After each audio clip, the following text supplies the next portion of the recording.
What's goody world? I'm back. So before we get into this video, I got to do a little experiment with you guys with my sound. Y'all know I always need y'all help. So I did some researching on YouTube, Googles, and all of that good jazz.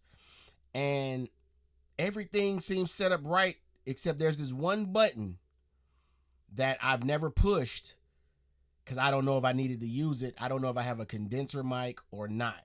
But it's the 48V button. So this is me talking without the 48V. I'm going to turn it on now. Now the 48V is on. In my ears, they both sound the same. I don't know how they sound to you guys, but I'm going to do the entire video with the 48 pushed. Again, let me turn it off. This is me without the 48V. I don't know what it sounds like to y'all. Sounds normal to me. This is me with the 48V. Sounds the same. I'm going to do the whole video like this. Okay, moving on. I'm back with the homie Nick. We've arrived at Angry Old Veteran versus 700 Redcoats. Now, President Trick 9278 messaged me under the last video I did. And, you know, he says not to bother you, but Nick does this video. I think you should watch it. It's kind of short. It matches up with your humor. Then, Trish C. 3099 says, I've been asking for this video for a while. The old man's name is Samuel Whittemore. My bad, Trish C3099. If I didn't see it, you know what I mean? That's just how it goes with me, man. Sometimes I see stuff, sometimes I don't. So apparently I've been slipping in my pimping and I need to do this. So here's a shout out to y'all. Thank you for reminding me and requesting this video. Let me turn my. I thought I had my phone off, y'all. My bad. All right, let's get into this. Learn me, Nick. Learn me something. Ah, yes, the official state hero of Massachusetts. Today we're talking about Samuel Whittemore, quite possibly America's first anti-hero and the most gangster old man of all time. Okay. But first, a word from our sponsor, because this video is brought to you by Operation Good Boy. They make all kinds of dog-related products, from supplements to treats to toys to dog poop picker-upper bags. And Mushu absolutely loves the Made in America treats ready to eat. Jake, do you roll over? Roll over. Roll over. Come on. You got it. No, do the whole thing. You got to do the whole thing, dude. Roll over. Roll over. Roll over. You're making me look bad on camera. Roll over. Fine. I feel you, Dick. Good job. So yeah, check them out at OperationGoodBoy.com. Use the code QUACK15 for 15% off. Let's get back to the video. All right, Samuel Whittemore, we don't know much, but here's what we do know. He was born in Charlestown, Massachusetts in 1696. From there, he goes dark. We don't hear from him until 1721 when he gets married to his wife, Elizabeth Spring. Then he goes dark again. There's nothing of him in the historical record until 1744. At the age of 48 years old, he would fight in King George's War. And during that war, he held the rank of captain, leading an entire platoon of dragoons during the siege of Louisburg. If you don't know, dragoon is just a fancy word for cavalry, so think of like Malfoy's dad from The Patriot. Same thing. So that's cool, whatever, but here's the important part that nobody else ever brings up. Like I said, he's a captain, which is a way bigger deal than most people make it out to be, and here's why. There's really only two ways that you can become an officer in the British military at this point in time. Way number one, you are born into a wealthy British aristocratic family, and daddy's got a lot of money. That's like 95% of the British officers at this point in time. Wow. Or way number two, and way less likely. I didn't know that. Can you guys give me some insight on how that works? Like, why did they feel that the wealthy family offspring was worthy of battle and not the ones that have to tie up their bootstraps and go out there and get it every day? Y'all learn me. Come on, teach me something. At this point in time. Or way number two, and way less likely, you are a complete badass doing gangster shit on the regular and they absolutely need you to lead some men. Given the fact that Samuel's just some random colonial that was born in Massachusetts, it kind of narrows down which category he fell into. So he and his men help lay siege to Fort Louisburg. That goes well. They take over the fort. From there, the war is over, so he heads back home to what is now Arlington, Massachusetts. From there, he goes back to doing seemingly the only other thing he's good at, because I'm not kidding you, this guy does two things his entire life. He plows stuff and he fights wars. When he's not fighting wars, he's back at home, plowing his fields and plowing his wife, because this dude has 10 kids. I am not kidding you. There was only 2 things on the historical record that even proved. Shit, never mind. Never mind. I was like, wait, what? Why would you even? Oh, okay. 10 Pickney is crazy. 10 Pickney is crazy.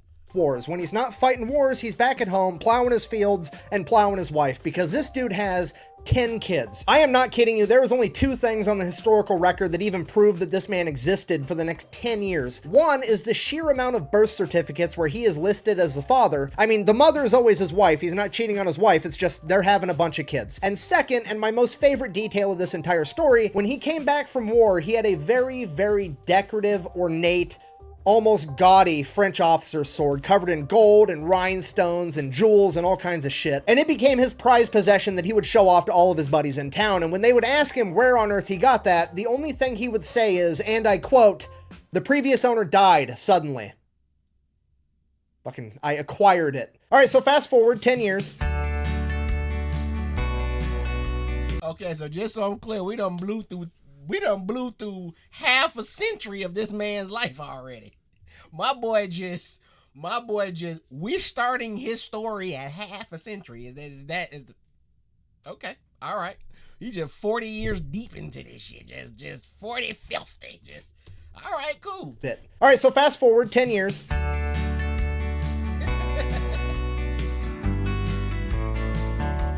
It is now 1754, and Attila the Whitmore over here is approximately 58 years old, and the French and Indian War breaks out. Now, does Sam have to go fight this war? Absolutely not. He is a 58-year-old man in the 1700s when the life expectancy is 60. He should be keeling over any minute now, but he also has 10 kids, so he's literally like, honey, I gotta go beat up the French again. Okay, bye.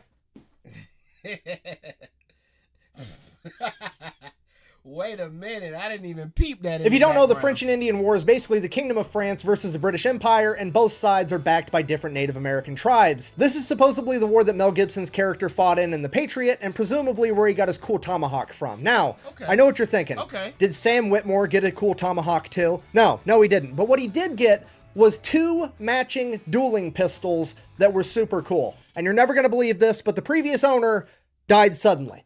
Okay, look, it's not stealing if they don't exist anymore. That's just the rules, I guess. So Sam and his men beat up on the French yet again. He acquires some fancy dueling pistols, and then he heads back home. Okay, fast forward again.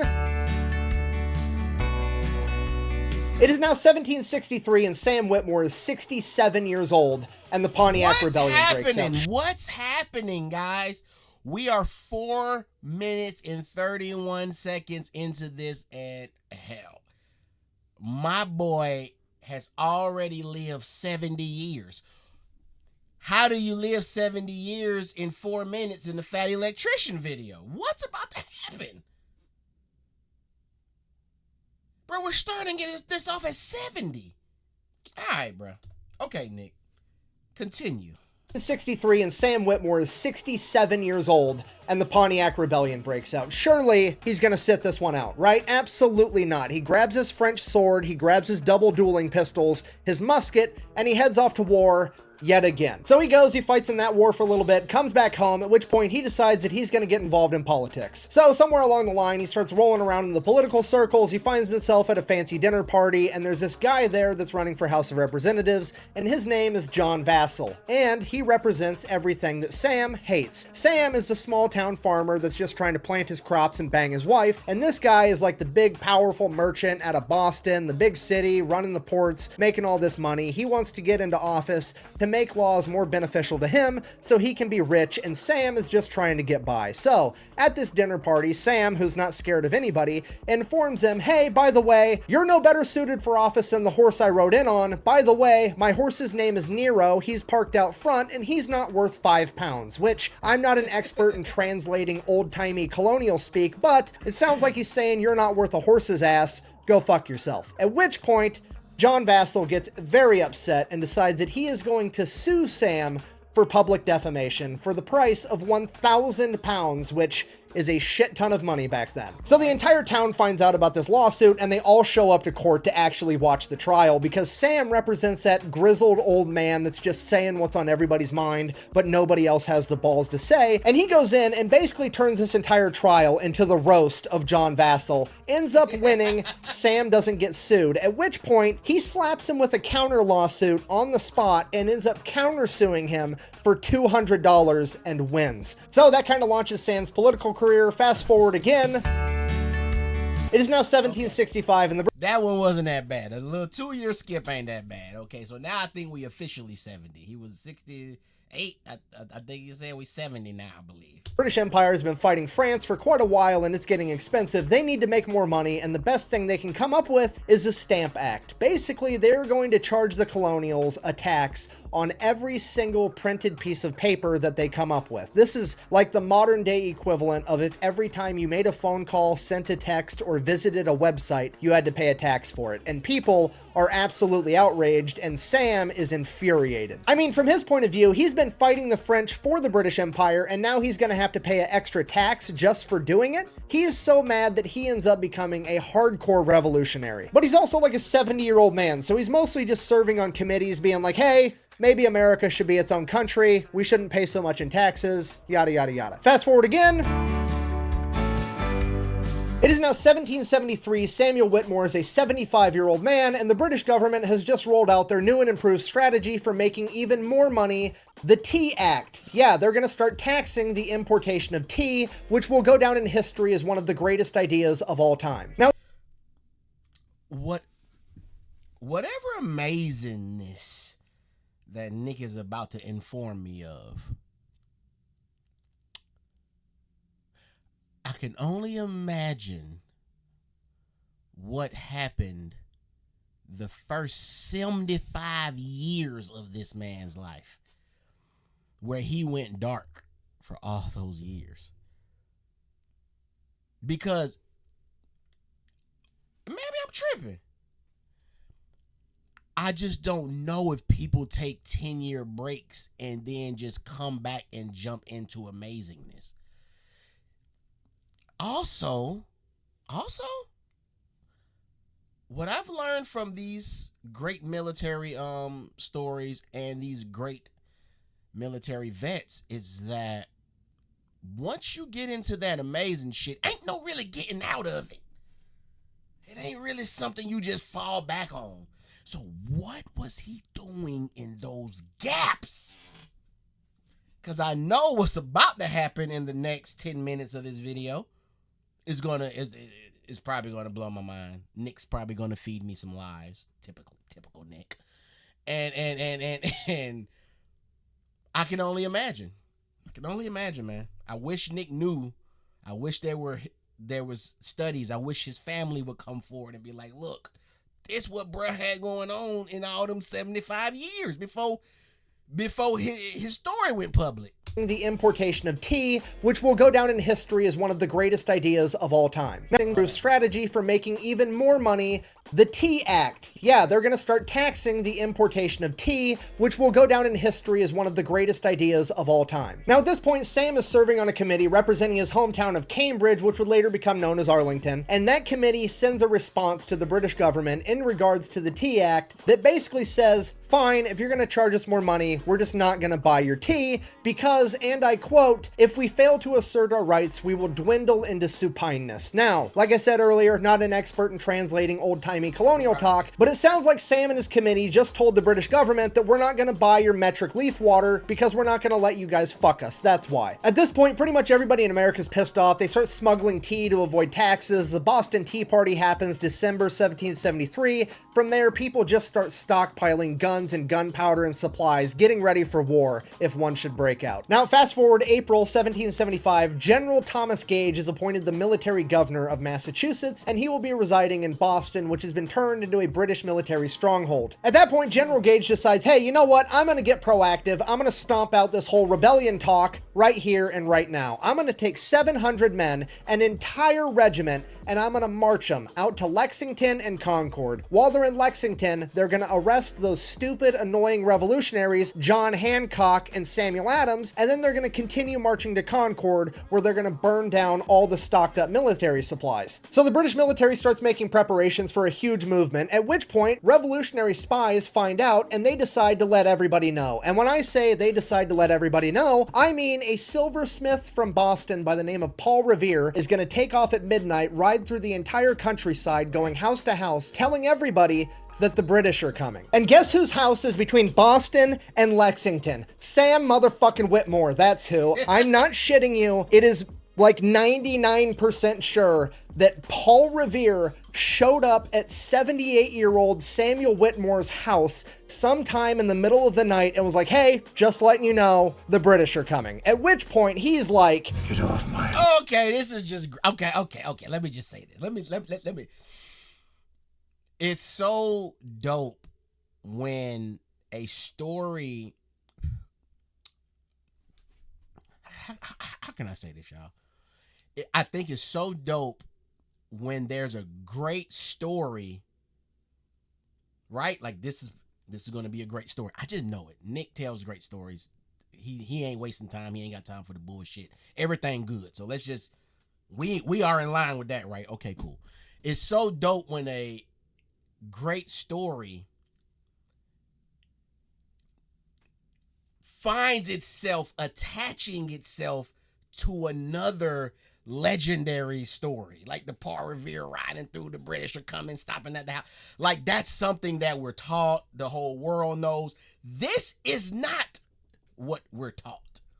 So when Nick discovers the story, tells the story and the way he tells the story and attaches it to another story, that just blows. Like, so you're telling me these two things were happening at the same time? Like, and I know that happens all the time. I've been learning with these stories that Nick tell that when I listen to one and then I'm 8 videos later, like, wait a minute, that's the same thing that was going, like, wait a minute, that was happening at the same time. You're telling me this shit happened at the same time? Anyways, that's my great story rant, connecting to each other and branching off. Moving on. Then presumably Paul Revere is like, okay, whatever, I gotta go warn everybody else, and Samuel goes back to bed. That morning, April 19th, 1775, the British are marching and they're almost to Lexington, and they are cut off by 77 Minutemen, led by a man by the name of John Parker. John Parker orders the Minutemen to, quote, stand your ground, don't fire unless fired upon, but if they mean to have war, let it begin here. So the British roll up with 700 trained professional soldiers and tell these 77 Minutemen, literally farmers that just picked up whatever guns they had around, and told them, disperse you rebel scum. At which point the Minutemen are like, nah, we're good. We're gonna stay right here, and so are you. And that's exactly what happens. They just stand there staring at each other from across this field, with the British officer not knowing what to do because he has to get to Concord to get rid of these supplies because those were his orders, but he also doesn't want to open fire on these guys because that will mean the start of the Revolutionary War. So they just stood there, seemingly forever, in formation, ready to throw down, waiting for the other guy to make the first move, and suddenly from the American side, a gun goes off. Nobody knows who fired, nobody knows why, but this was the shot heard around the world that would start the American Revolution. And for all we know, it could have been some old farmer that just dropped his gun.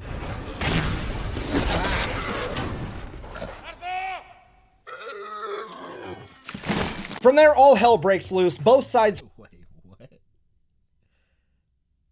The Lord? I'm just looking at the spelling of the Lord of the Rings in the corner like, wait, what? The Lord of the... I get it. Copyright. Come on, Nick. You got to find the loopy holes, man.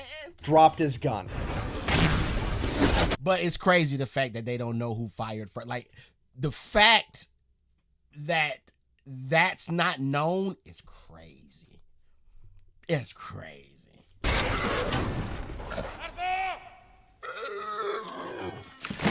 From there, all hell breaks loose. Both sides fire on each other. 8 American Minutemen are killed, and the British advance towards Concord. The surviving Minutemen take off to go tell everybody that the Revolutionary War has officially begun, as the British spend the next 4 hours searching through Concord, gathering all the military supplies and lighting them on fire. Everybody in the surrounding area sees all the smoke from the burning supplies, and they think that the British military is burning down the entire town of Concord. Because of that, 2,000 Minutemen show up to fight back, at which point the British are like, oh shit, and they start retreating. They run across a bridge and start ripping the planks off of it as they go, at which point the 2,000 Minutemen and 700 British soldiers fire upon one another from either side of this bridge as the British continue to retreat. The British now have to march 18 miles back to their military stronghold in Boston in their stupid high-vis Redcoats, and every single American with a gun between there and Boston is taking pop shots at them from the wood line. During this retreat, 26 Redcoats go missing, 175 are wounded, and 73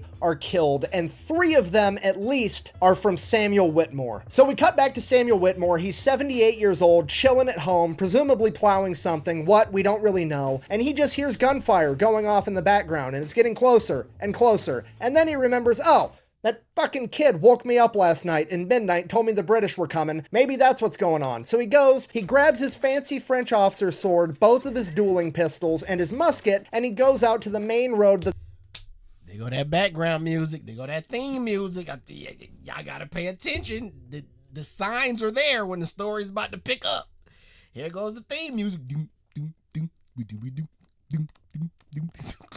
French officer's sword, both of his dueling pistols, and his musket, and he goes out to the main road that the British would be marching past, and he's gonna stand by the stone wall next to the main road and just wait for the fight to come to him like the complete badass that he is. At this point, all the younger Minutemen are running up to check on this old man like, hey, what are you doing? You shouldn't be out here, and if you are going to try to do this kind of stuff, at least go out in the wood line or in like a second-story window to hide yourself like the rest of us so you don't get yourself killed. To which Samuel Whittemore responds, and I quote, "If I can only be the instrument for killing one of my country's foes, I shall die in peace," which I think we can all agree is gangster as fuck. At this point, this man is literally the living embodiment of old man strength. He's just that old, grizzled, veteran Viking that's got one more fight. Who just quoting shit like that standing behind a tree? Man, hey, young buck. Chill out, bro. If I can just take one of them down, I'm a happy man. Now, he didn't say it like that. He said it how Nick said it, but who was talking like that? Like, that's crazy. I'm going to take it all the way back, y'all. I'm sorry. Like the rest of us so you don't get yourself killed. To which Samuel Whittemore responds, and I quote, "If I can only be the instrument for killing one of my country's foes, I shall die in peace," which I think we can all agree is gangster as fuck. At this point, this man is literally the living embodiment of old man strength. He's just that old, grizzled, veteran Viking that's got one more fight left in him and wants to die in battle so he can go to Valhalla. So he stays there, he loads his musket, he loads his pistols, and he waits. And he waits. And finally, the British come marching right down the road, dead at him. As they get close, he crouches down behind the stone wall with his musket and waits until they get to point blank range, and that's when he pops up over the wall, aims his gun, I said get off my lawn now, and fires, immediately killing one redcoat on the spot, drawing both of his pistols, killing 2 more redcoats, drawing his sword, and charging into over 500 soldiers on his own. He is then... No, Nick. I know it. I know you lying to me, Nick. I know it. The smirk you had when you just said it was like, damn, Nolo, I think I'm lying to myself about this one, but that's what they say happened. That's what they say happened, bro. I gotta say it. That's what they say happened, Nolo. Bro, what? Bro, wait. Bro, what? Nah. Drawing both of his pistols and fires, immediately killing one redcoat on the spot, drawing both of his pistols, killing 2 more redcoats, drawing his sword, and charging into over 500 soldiers on his own. He is then immediately shot in the face. He falls to the ground and is somehow still alive, so he reaches to grab one of his guns and start reloading it, at which point the British run up and stab him with bayonets somewhere between 6 and 13 times. Apparently, after the first 5, they all kind of blend together. He is then clubbed in the head with the butt of a rifle and left for dead, as his body lays there mangled and lifeless as the British continue to march through the town on their way to Boston. 4 hours later, the townspeople notice that his corpse starts moving. So they pick Samuel up, they get him over to the doctor, they alert the family shows up to the doctor, at which point the... Okay, I only got 3. I'm about to say, bro, ain't no way there's more to this story like that. What? 4 hours later, the townspeople notice that his corpse starts moving. So they pick Samuel up, they get him over to the doctor, they alert the family shows up to the doctor, at which point the local town doctor, Nathaniel Tufts, is like, the dude is 78 years old. He wasn't prepared to handle a fall down the stairs, let alone getting stabbed 13 times and shot in the head. Okay, like there's no way this old man's gonna make it. But like I said, his family members start showing up, and guess how many direct descendants Samuel Whittemore has at this point in time after all that plowing? Go ahead, give it a guess. Say it in your head. Okay, you got your number? Okay, he's got 185 living descendants, okay? He's got 5 generations beneath him. He's got... Bruh, I don't know about y'all. I said 28. That was my number. My number was 28. I said, okay, 10 kids. They probably had a kid. Each one had a kid. I was at 28, 30, between 28 and 32. I wasn't nowhere near 100, let alone 50. God, my math is all bad, y'all.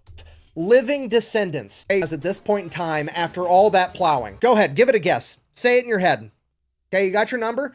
Okay, he's got 185 living descendants. Okay, he's got 5 generations beneath him. He's got kids, grandkids, great-grandkids, great-grandkids squared, and great-grandkids cubed. 185 people showing up to the doctor like, hey, save grandpa. At this point, poor Dr. Tufts is like, dude's gonna die, but I'm not about to tell 180 grandkids that, so I'll try my best. So he does what he can. He bandages him up and sends him home with his family, and they take care of him for the remainder of his days. And when I say the remainder of his days, what I mean is, let me check my notes real quick. I mean that he passed on February 3rd, 1793. This motherfucker lived for 18 more years and passed away at the age of 96. And to commemorate Samuel Whittemore, there's actually a monument where he made his last stand. 18th 1793. This motherfucker lived for 18 more years and passed away at the age of 96. And to commemorate Samuel Whittemore, there's actually a monument where he made his last stand. You said that he was 78 during his last stand and 96 when he died, and that clearly says that he was 98 when he died and 80 during his last stand. Why are you so dumb? Okay, look, I understand your point, and I also can kind of sort of read, and I realize the irony because this is literally written in stone, and I'm telling you that it's wrong, but it is wrong. That is the only source that says that he was 98 when he died and 80 during his last stand. Every other source says that he was 78 and 96. This has been proven to be false multiple times, but they don't want to change it because the monument's already so old. So yes, I'm sticking with what I said. But the most important part of this picture is to actually zoom in on the house in the background. That's Samuel Whittemore's original house where he lived his entire life, and it's still around today as a historical site in Arlington, Massachusetts, and that monument is in the front yard. So if you're not picking up what I'm putting down, what I'm trying to tell you is, in conclusion, this has been the story of America's first and oldest gangster, a 78-year-old grizzled veteran that woke up on the first day of the American Revolutionary War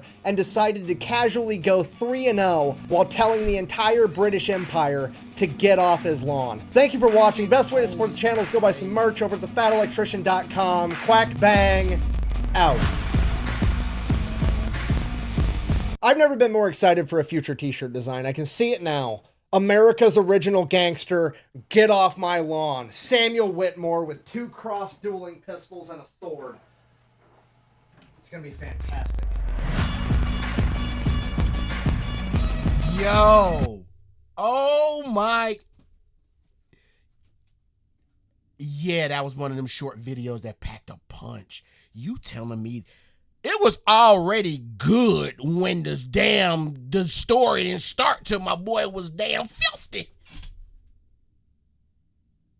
It was already good. Then he said, fuck it, I'm going to just skip the 75. Let's just skip the 75. Don't worry about all that other stuff. Wait till you hear this part. What? But let me say this. My stepfather, I grew up with my biological father and my stepfather. My stepfather is significantly older than my mother and my biological father. My biological father and my stepfather, they got along pretty well. My stepfather is Jamaican. Came to America to escape Jamaican politics and corruption. He came to New York as a suit tailor when he was in his 30s. He came to America, and by the time my mama met him, he was old. He was older. I could tell he was older. I say all that to say this. Right now, my stepfather just celebrated his 76th birthday, or is it 77? I don't know. 76, 77. Since I've known him, he's been with my mom, 27 years, I believe. He's always had businesses, lawn care business, and he's a plumbing business. And he does the work. And right now at 76, and he's always had a truck driving job. Always had a truck driving job for this same company that he's retired from twice. I didn't know you could do that. He's retired twice. They begged him to come back. He came back. They gave him more money, all that type of shit. I say all that to say this. At 76, man, my step pops, he's never worked out. He's one of them guys who work all day he wake up at 5 a.m. and he's out there cutting grass, repiping houses, and driving trucks. At 76, he's cut.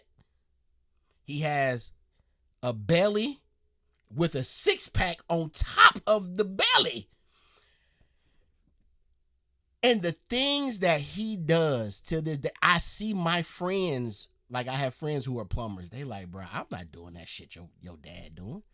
My dad, he repipe a whole house, bust the walls down. He go get my uncle, his brother, bust his Uncle Trevor, I think 68.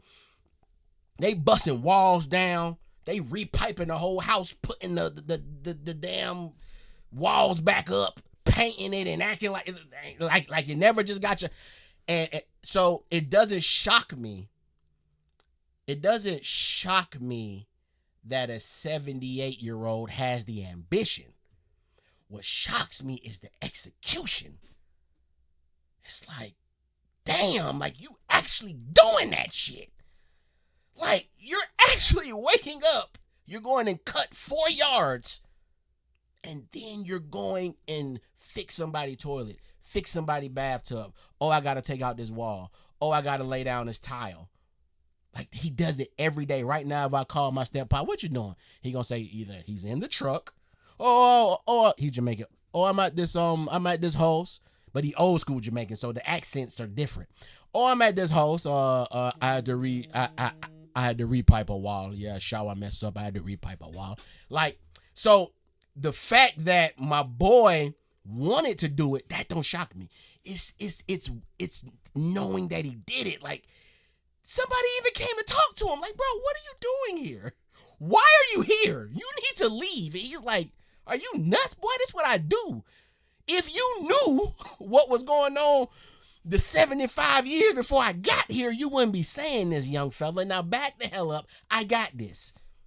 And he did it. That boy just said, I'm coming up off the wall. Pop, pop, Sam Honey. That ain't shit. Pop, pop, pop. Let me take 3 out. Then he get popped in the face. Stabbed 7 to 13 times. It don't even matter how many. And survived. It's madness. It's just a major brute. And then he just got 185 other members of his bloodline ready to. Man. Like, comment, share, subscribe. Great story. Thank you guys for requesting it. And reminding me to do it. I'm going to catch y'all on the next one. I'm out, y'all. Peace.